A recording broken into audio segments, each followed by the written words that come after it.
Right,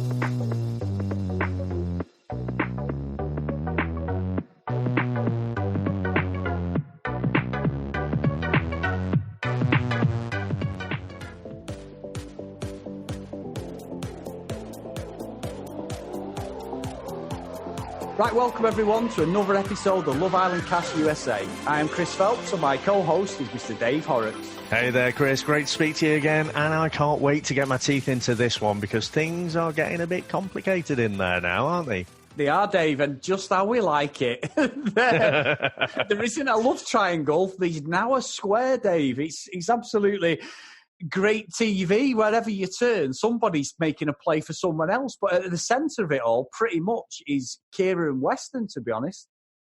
Yeah, I must admit, I mean, it is great entertainment. It's great to watch. But I think both of those two, Weston and Kyra, would frustrate the hell out of me if I was friends with them or, you know, wanting to get romantically involved with either of them, preferably Kyra. but we'll get on to some of that a bit later. But yeah, they just seem so indecisive. I mean, I've seen it on Twitter that someone said, you know, Yeaman got called out for being a player for one. I'm not even going to call it an indiscretion, but he chose Katrina over Alana. But he never really looked like he was that into Alana, I don't think. So I think it's a little bit unfair to call Yeaman out for being a player, but not Weston. Because Weston's being, I would say, you know, 70% honest. You know, he's saying to each of the girls, you know, I'm keeping my options open and whatever. There is a connection there, but leaving out these minor details, telling, I think he told both Kyra, Kyra and also Emily, you know, that he doesn't see himself having the fun with Kelsea and, you know, he's not ever had that conversation with Kelsea. So, yeah, it's all getting very complicated. And throw that into the mix. There seems to be a little something between Emily and Kyra as well. Yeah, and she did say from the start, Kyra, that she was bisexual. Nothing wrong with that. It came about from nowhere. No, look, Dave, if there's an attraction there between them both, then there's an attraction, and there obviously is. And I just hope Emily isn't playing it for the TV airtime, if that makes sense, because she said she's never been in a relationship properly, but she's hooked up with girls, so she's obviously slept with girls. She even says that she lost her virginity to a girl pretty much. So I think in that respect, there is something there. It'll make great TV either way, won't it? And I'm saying about a square, not a triangle. We've also almost got the start of a hexagon because just tugging at the coattails, he's good old Eric trying to still see if he can do. But don't you think, Dave, and I might be wrong, but he just seems fucking really, really bland now. Like you said, if and you're so right what you said. If you've got to say you're funny, then you're not. And he hasn't got anything about him other than the fact that he's very intense and I think Emily even said it, once that wears off, what else is there? You know what I mean? And that's like, even when he was saying today's show about, well, you know, I was at my best, the most relaxed with you, and I'm thinking, but you were still being a boring fucker. It wasn't like you were winging from the fucking villa, or he was doing somersaults, or he was sweeping her off her feet, and he was being dead funny. He's very, very intense and serious. And he literally, I mean, he did drop a line in there, which was like, is this just clever editing again? Because he went, oh, I don't like people using my face cream. And I was just standing there all getting ready, and I was like, is this another, like, Ovi in the UK one where they just played him out to be really serious and intense at first, and he's actually quite a fun guy. But from what we've seen on the show, I just cannot take to him at all. No, he does. And even when he went on that snorkeling date, he just felt like he was trying to be a bit goofy and a bit eccentric, but just wasn't really pulling it off. And so I tell you what, though, Chris, I thought the funniest thing was when he came back from the date and Emily got to choose 2 dates. So for the second one, she chose Weston. But Eric mustn't have been there when Weston got the text through. So he's there sunbathing and he's like, where's Weston? Like, he's on a date with Emily. He's like, what the fuck? So, you know, he's there chuffed. He's like the cat who got all the cream. And then it's like, shit. I've been done here. And so, Yeah, I don't know. It could be a bit of clever editing because we've definitely seen that in the UK, haven't we? Where someone looks like they're really boring, they've got no personality, and then you start to see these little clues, and it's like, oh no, wait a minute, he's just not getting any airtime. But I agree. I think all of the airtime he has, he just comes across very intense. He has to explain how he's got these other feathers to his bow. And I just never buy it. You know, Chris, I am great at basketball. I'm also great at football. You know for a fact what at least one of those things is a lie, don't you? and the other one, the basketball, you've just never seen me play. So it's just, you can say you're great at anything, can't you? Yeah. I actually want to see it. You know, and so that's why I don't go for, you know, unless you're meeting someone for the absolute first time, I just don't buy it when you say, oh, yeah, I've got these other different aspects to my personality. You've just never, ever seen them, but they're there, honestly. It's brilliant, though, isn't it? It's just like oddball characters. Now, Dave, if you don't mind, I want to read out an email we've had from one of our listeners, and it's fantastic because I think it proposes some questions, but it also around about what we're talking about, and I think it's something we should just sort of try and dissect, if that makes sense. So this one's from a guy called Andy Spletzer. A great email, and it is a long one, guys, so if you want a brew, just pull up a chair. This is a great email. It's called Love Island USA.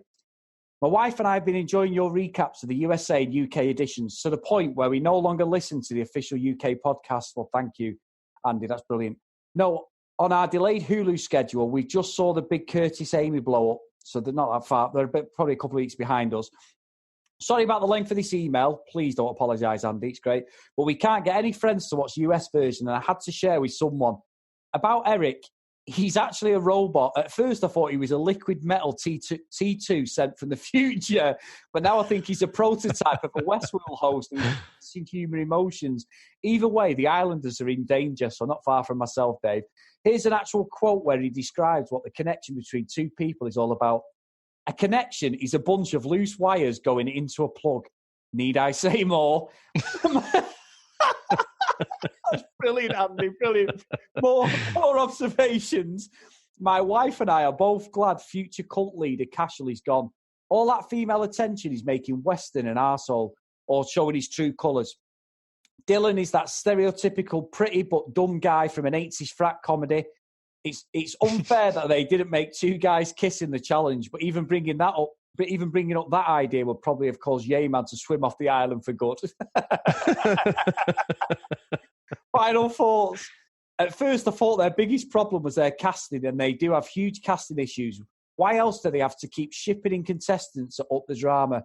The worst thing about their casting is that, on average, it's all older guys and younger girls. Ugh. Now, I think the biggest problem with the American version is the producers, who have no doubt come from any number of our cheap dating shows. You can see in how they coach the Islanders in the diary room. Every interview feels awkward and forced, especially poor Yeman, who is a player whether he knows it or not. Thanks for letting me vent, Andy from Seattle. Now, Dave, I think this guy wants a slot on our show because I've laughed at that. It's a brilliant analysis there, but when he's saying T2, I think he means Terminator 2. I think, Andy, you'd love our VHS Strikes Back podcast as well, where we go back and we look at some of those older movies, and we'll be looking in September at that original Terminator.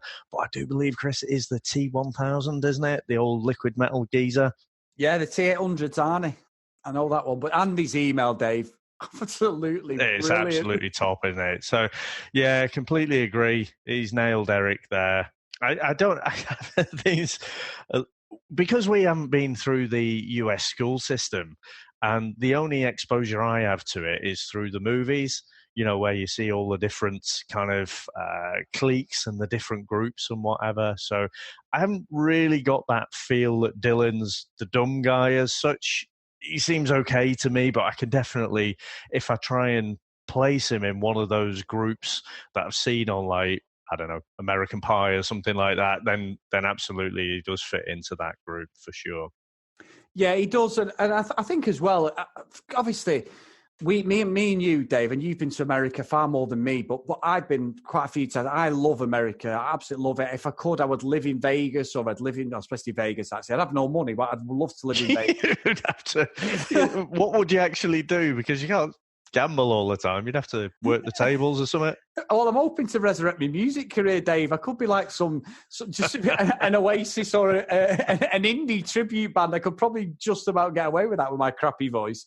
But even so, joking aside, I love America. And I must admit, doing this, the one thing, we know the UK sense of humour. We know the sort of the lines you can go to and the way that we take the piss. With the US one, I'm not sure. And I think with Dylan, he's absolutely nailed him to the cross, because I just kept thinking straight away, he's either the surfer dude or he's the fucking quarterback of the football team that you see in the films. That sort of douchey guy who's really not really clever. He's like really reliant on his looks and that. He hasn't got a bad personality, but that's the way he's like the portrayal we see of a lot of the American jocks, as they call them, don't they, Dave? And in the UK, we don't have that sort of terminology, really, to be honest. But it's great to see that someone else backs up what I think of Dylan, to be honest.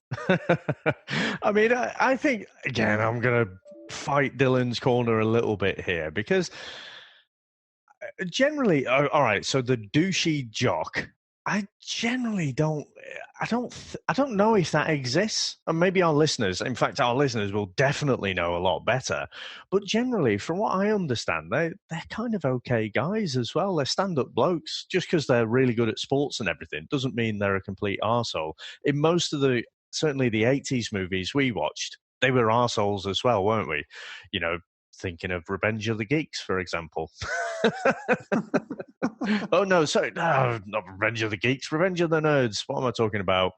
So, yeah, I don't know. Let's see. But, I mean, he didn't get so much airtime tonight, did he, Dylan? But I do wonder. I think he's very open to having his head turned. I thought initially he had a good connection with Alexandra, but I don't really see that anymore. No, I don't, Dave, at all. And I think as well, Kyro, he's definitely into Anton, or we would call him Anton, as they say. And Ray, I think I can't see it between them. I just can't see it between them at all. I just don't get it. She's a very, very odd person, Kyro, isn't she? I don't think there's necessarily a bad bone in her body, but she's just, when she's on telly a lot on the screen, I just really, really get annoyed at her, because she just gets dead annoying very quickly.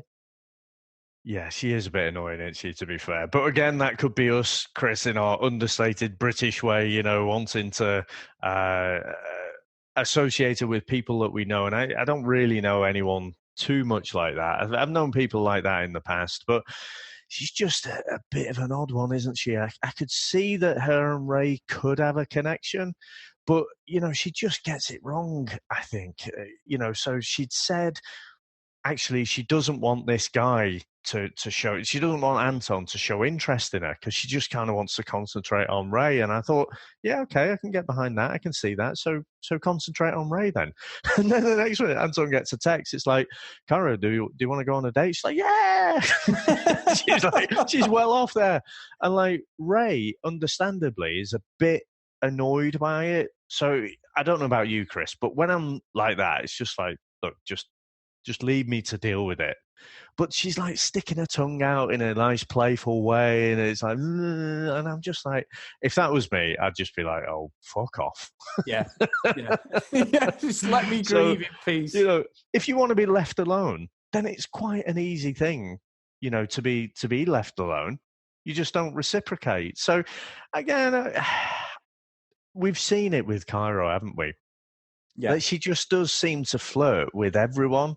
So I don't actually know, who is she going to spend that time to get close to? Because I just don't know. And she says Anton, however you pronounce it, is her type. So maybe these guys will have a connection, but I just don't ever see her spending long enough in one port to actually get that deep connection. Yeah. No, I think, great analysis, Dave. Great analysis. But anyway, I mean, Chris, what do you reckon for the recoupling? Because that whole love square / hexagon thing, I think, is the most interesting thing in the villa at the moment. So, I mean, what do you think is going to happen there? I think Emily may go with Kyra. I think we might see it, Dave, because she said... Have we ever seen anything like that in the UK or the Australian Love Islands at all? No, I might be wrong. I think a couple of series ago, one of the guys came in and said he was bisexual, but he ended up getting paired up with a girl, and he didn't last very long, and he never pursued any of the guys. And that, I haven't seen it in the Australian one. I've only seen the last series of the Australian one, so I can't even say how many they've been. But I know, obviously, there is a couple of shows in the US where it's one at the moment, and I've seen the other series before, but at the moment it's totally focused on the LGBT community, Dave. The same format, basically, as Love Island. And I've seen the sort of heterosexual version, the last two series, but this time, which is right, it should be the diversity in our society, it should be. But I know there is one out there at the moment that's out, and we've been asked to review that, so I'll be interested to watch that in some respects. But no, on Love Island, as far as I can remember, I've never seen it. You see, like, the odd girl having a kiss and that, like for one of the games, but never hooking up as a couple. So that would be quite groundbreaking, to be honest. Yeah, I'd be all for it.